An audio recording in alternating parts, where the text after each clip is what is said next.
Welcome to the Better Agent Podcast. If you're a real estate agent that's looking to grow your business, then you're in the right place. Whether you want to go from 5 to 10 transactions a year, or 10 to 50 transactions per year, or more, well, then this show is for you.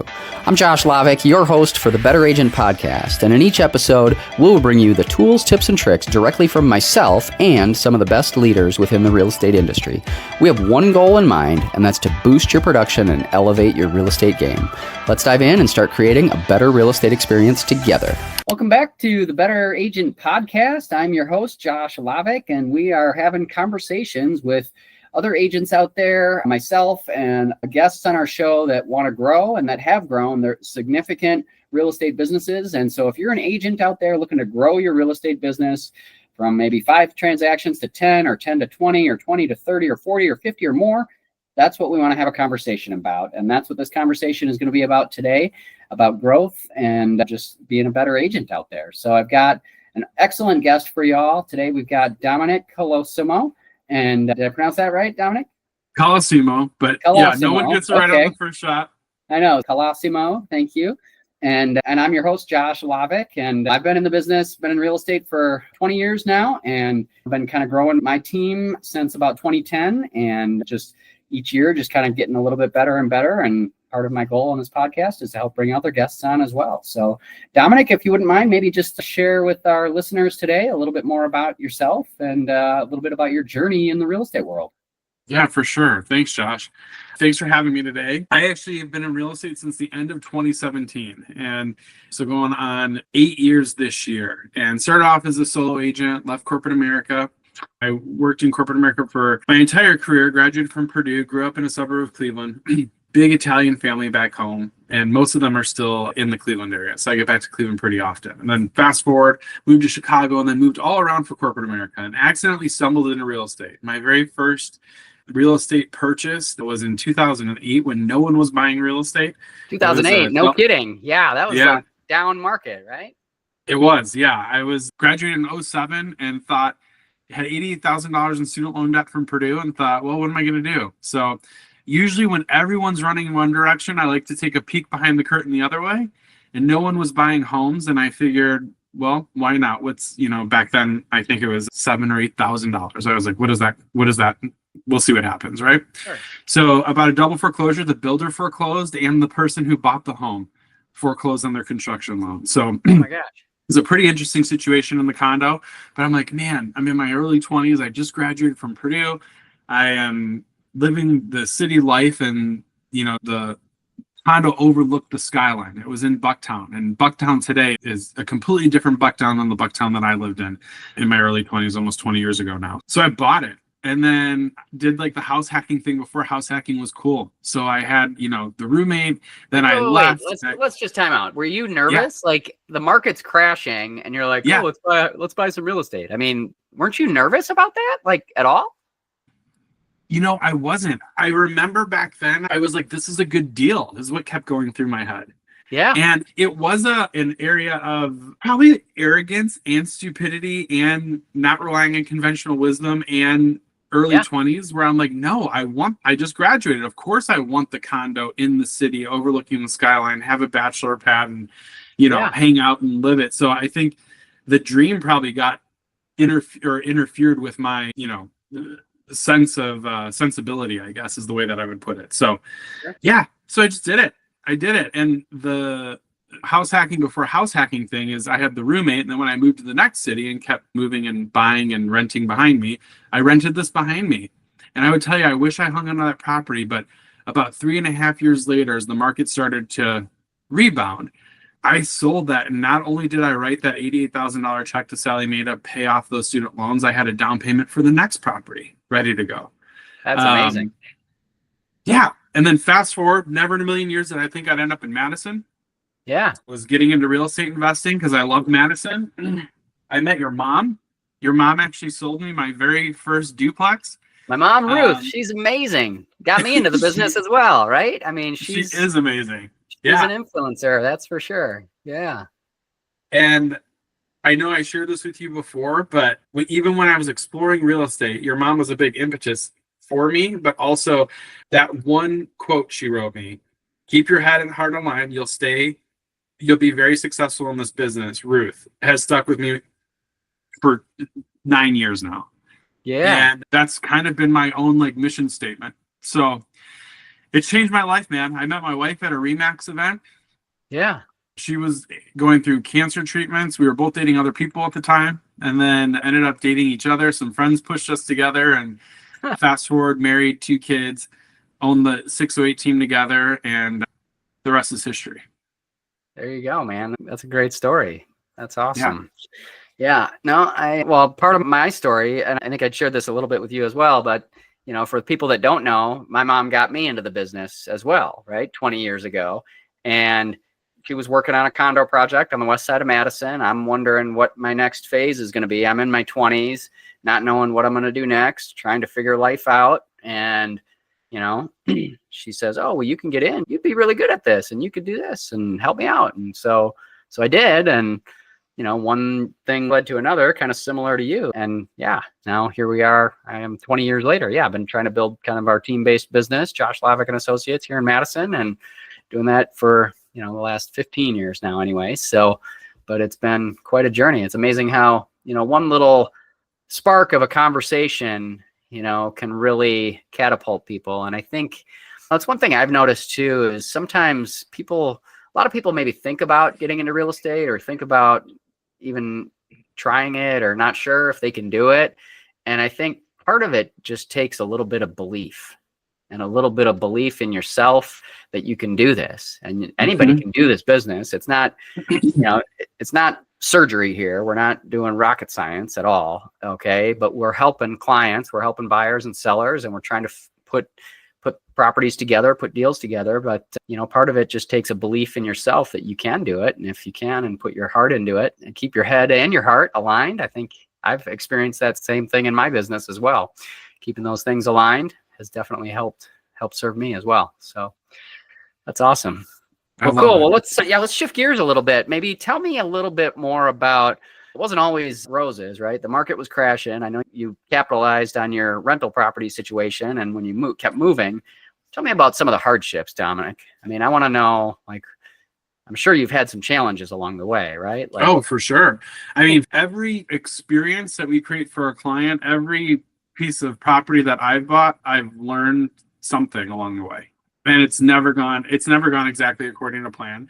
You have to have a high level of resilience and adaptability, I would say, in this business, and just the right attitude. And if you look at challenges and problem solving as something that's fun, this would be a great career choice, and whether you're looking to invest in real estate or you're looking to be an agent or a broker or a team leader, whatever, if that excites you and you want things to not be mundane and to be exciting, there's no better career for me. There's no better industry for me.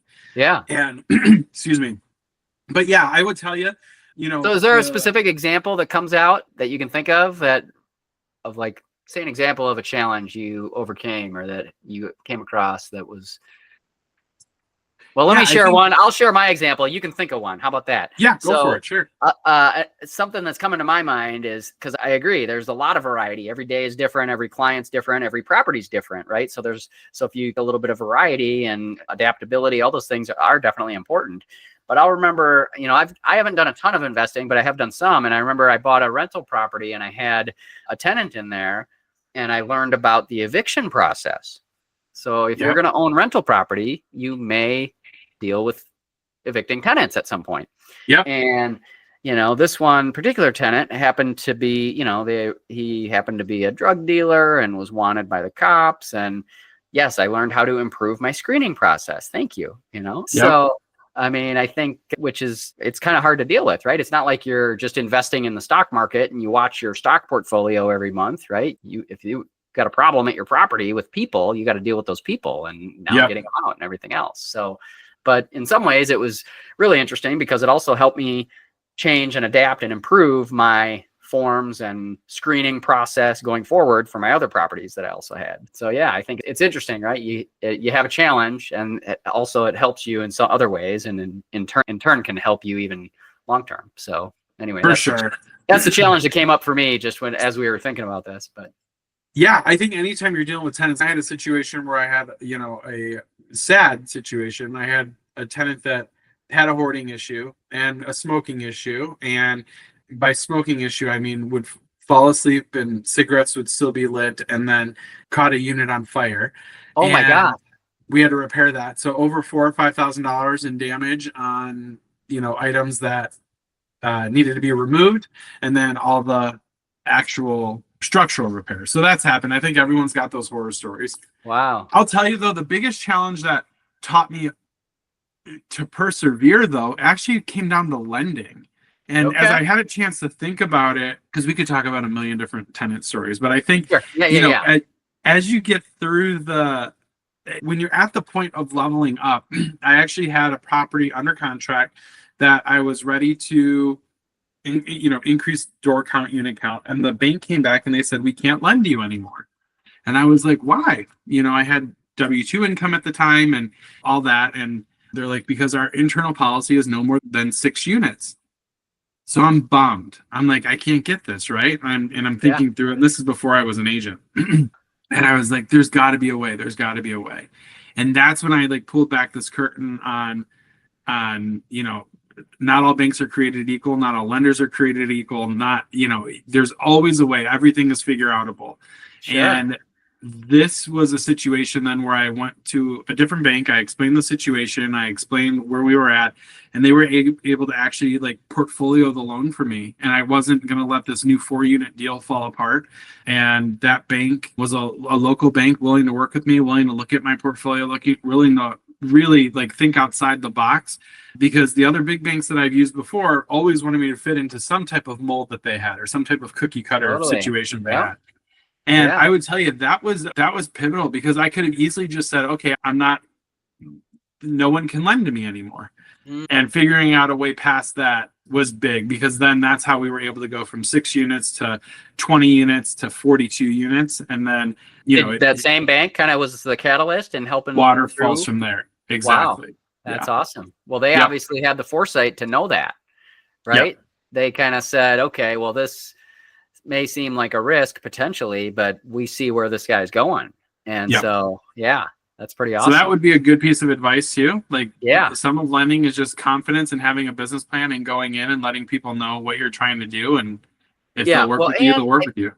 Totally. And the other thing that you bring up that I think is huge that could apply, I've seen it apply in lots of different real estate deals I've done, is just, don't always take that first answer as the hammer down. That's the no. Oh, they said no, it's all over.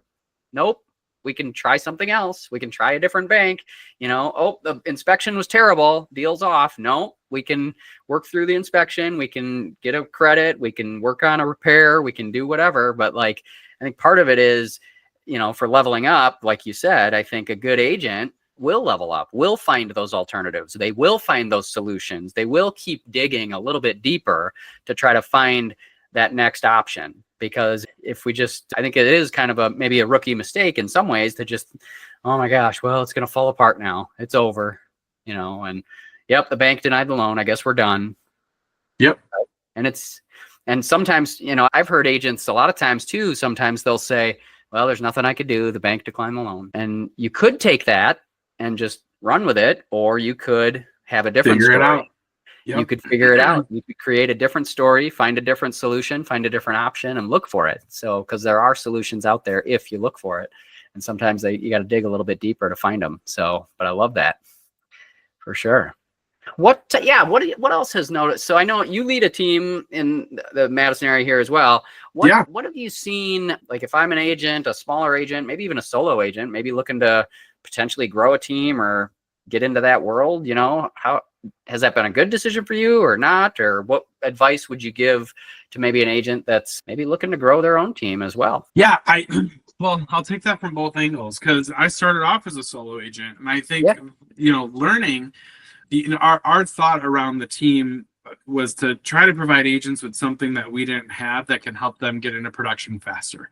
The reality of the situation is most agents, we still have such a high 80% failure rate. And I think 70% of agents, I think was the NAR statistic this year, didn't do any transactions last year. Right. So as I reflect on that, like being able to provide value to your team in a way that would help them, kind of like parenting.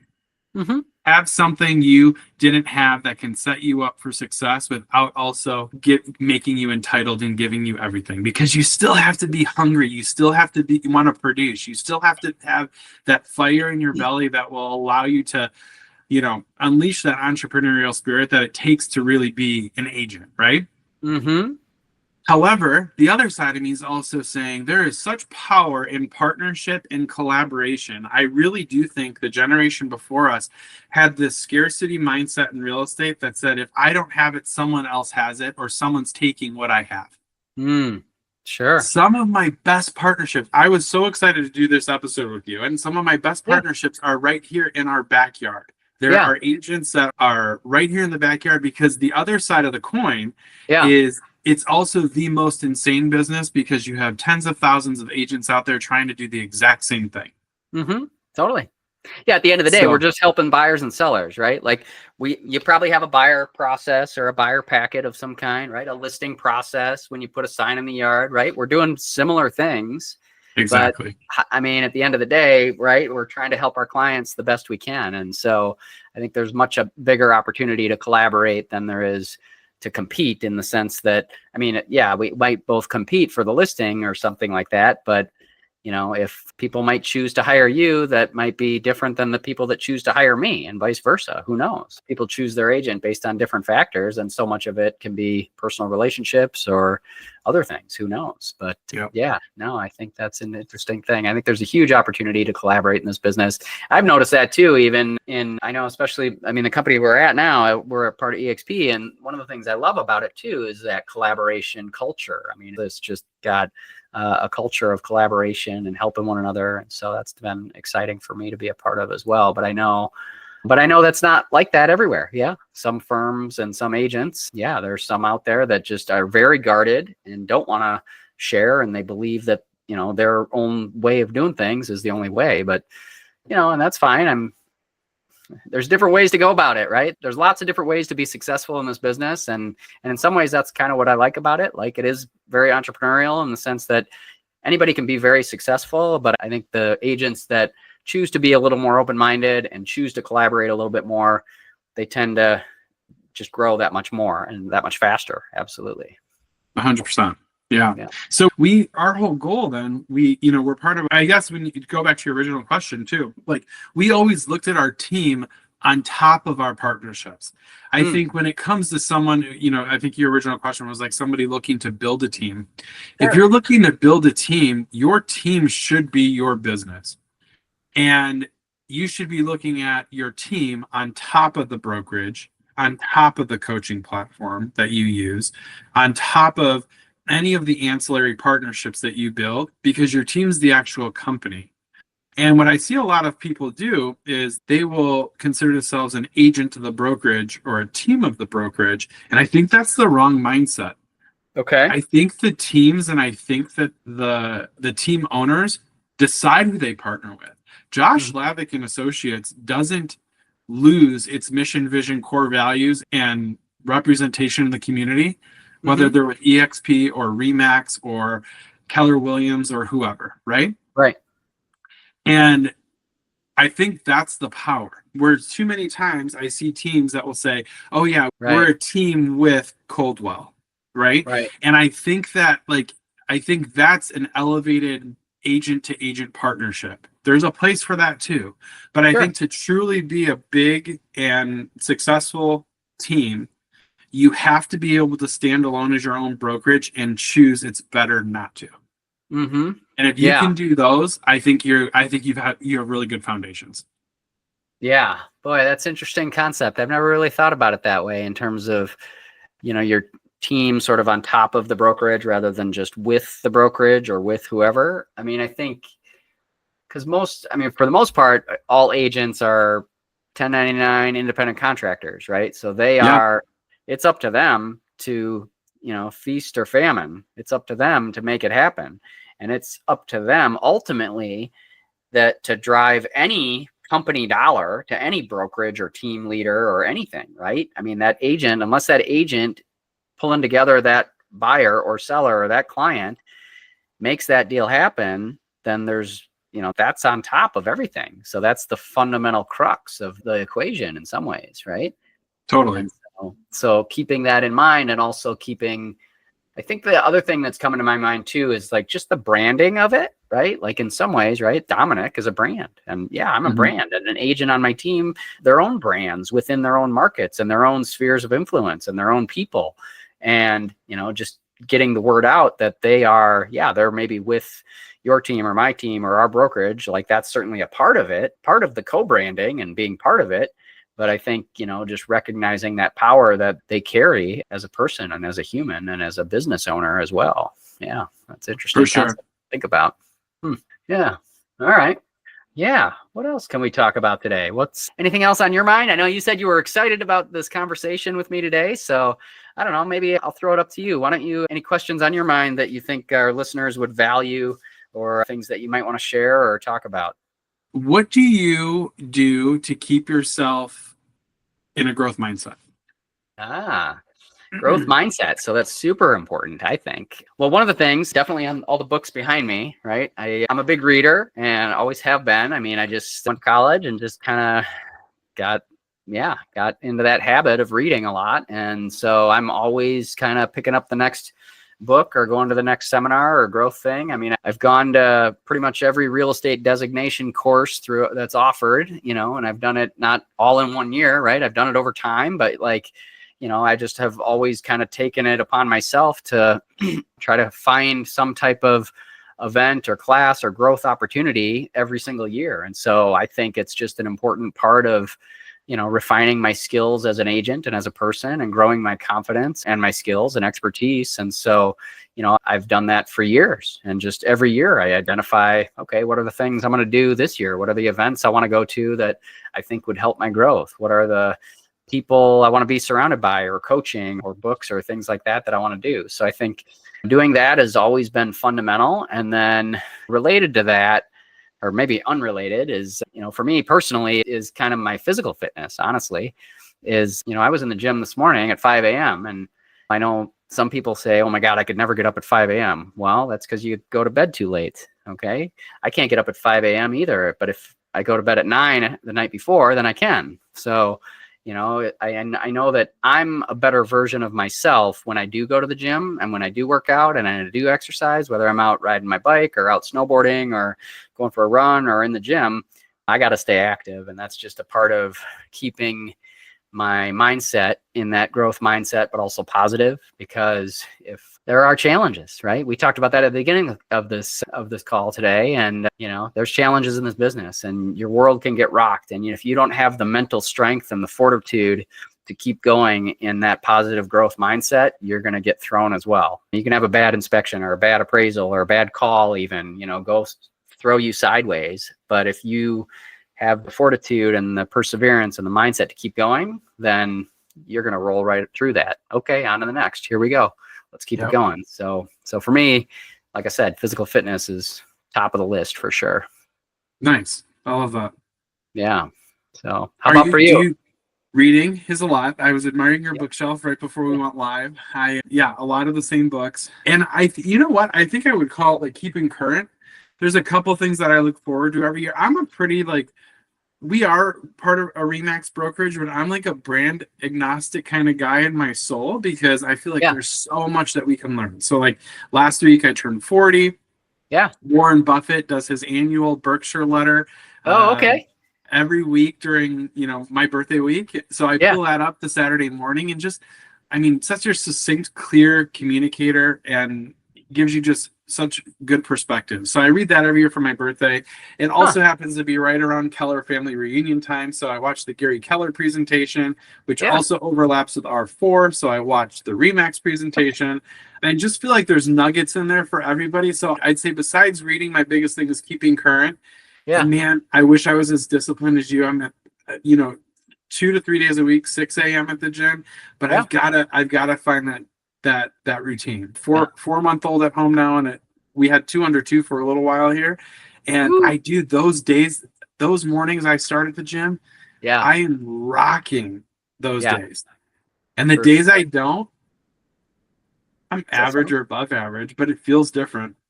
Yeah, feels so much different. Just the energy and the mindset and the clarity, everything totally feels way different. Yep, I hear you.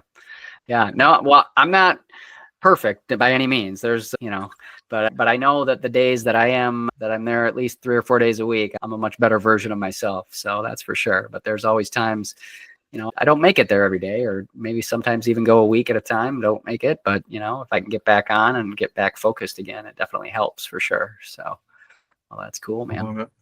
And do you coach? Or are you? I do. I am involved in a coaching program, and so I do some of that right now through a group called Ascent Coaching. They're mostly a group of outdoor guys, but Cool. It's been a good group to be a part of, and definitely helps with mindset stuff as well. And so, but I did some coaching also through KW, some of their coaching programs before when I was there. And then I also there's some coaching through our group at EXP it's called Fast Forward Movement. And so they have coaching training stuff all the time. Actually, a lot of their calls are on Mondays, and it's very interactive, but also high level. And anybody that it's like a group call, and anybody that has questions or challenges that they're facing, what are you dealing with? What's working? What's not? So they'll get people, there's probably, 500 people on this Zoom call, and it's, just led by some of the top agents within the entire company, and they're helping problem solve it, and just figure stuff out. So I hop on those quite a bit, but, then we also have there's some team leader calls that are like once or twice a month as well. So we have some of those. So I don't know, it's just always a part of it, but just trying to help clients every day as well, and help grow our team and help our agents on our team as well. So whatever we can do. Process. Very cool. Yeah, man. Cool. Well, hey, Dominic, I don't know. We've been chatting quite a while. I suppose we can, any last words before we kind of wrap things up? No, just thank you for having me. This is super fun, and I appreciate the time, and I love what you're doing. I think if we can get more agents together and be better together, I love it. Totally. We're all doing better. So thank you. I appreciate you coming on the show, and I appreciate you sharing some nuggets and sharing some wisdom with the agent community out there that are growth mindset and want to be a better agent. So that's our show for today on the Better Agent Podcast. I'm your host again, Josh Lovik, and with Dominic Colosimo, and we are glad that you tuned in to listen to our conversation today. Thanks for tuning in to the Better Agent Podcast. I hope you found today's insights valuable. Don't forget to subscribe and leave a review if you enjoyed the show. Stay tuned for more tips, Q&A sessions, and sneak peeks into our 21-day challenge. To get full access of our show notes and more details on the 21-day challenge, go to abetterrealestateexperience.com. Keep striving for greatness, and I'll see you on the next episode.